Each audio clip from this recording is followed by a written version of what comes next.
Cunoașteți acel sentiment când formularele sunt greu de înțeles și de completat? Sau vrei să găsești de lucru și nu reușești din cauza unui motiv? Dacă vrei să avansezi profesional și ceva te împiedică. Sau lectura, cititul nu merge așa cum ți-ai imaginat. Iar informațiile pentru părinți de la creșă, grădiniță și școală sunt greu de înțeles. Nu ești singur. Mulți oameni din Germania au dificultăți de citit și de scris. Vestea bună! Există multe oportunități simple de învățare, chiar lângă tine. Găsiți-l pe cel potrivit pentru dumneavoastră.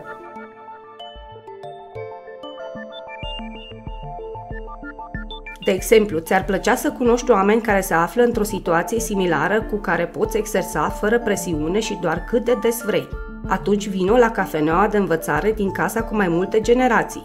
Aici veți găsi întotdeauna o persoană de contact, lângă primăria din centrul orașului Fürth. Gratuit și fără înregistrare. Treceți pe aici.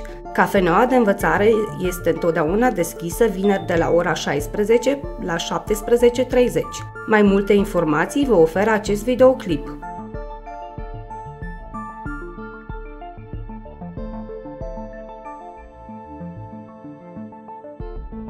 Ai prefera să studiezi într-un curs pentru adulți? Atunci Centrul de Educație pentru Adulți este potrivit pentru dumneavoastră. Aici oamenii învață împreună în grupuri mici. Un instructor sau instructoare vă va fi mereu alături.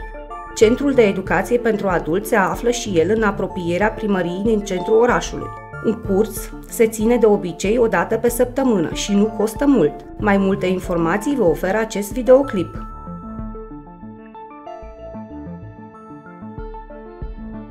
Preferi să înveți acasă? Atunci poți învăța să citești și să scrii pe internet, de exemplu în portalul Centrelor de Educație pentru Adulți.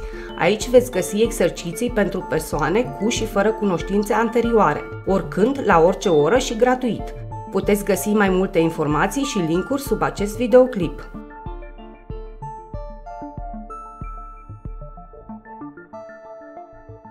Ați prefera să aveți o conversație personală și confidențială cu cineva din domeniu?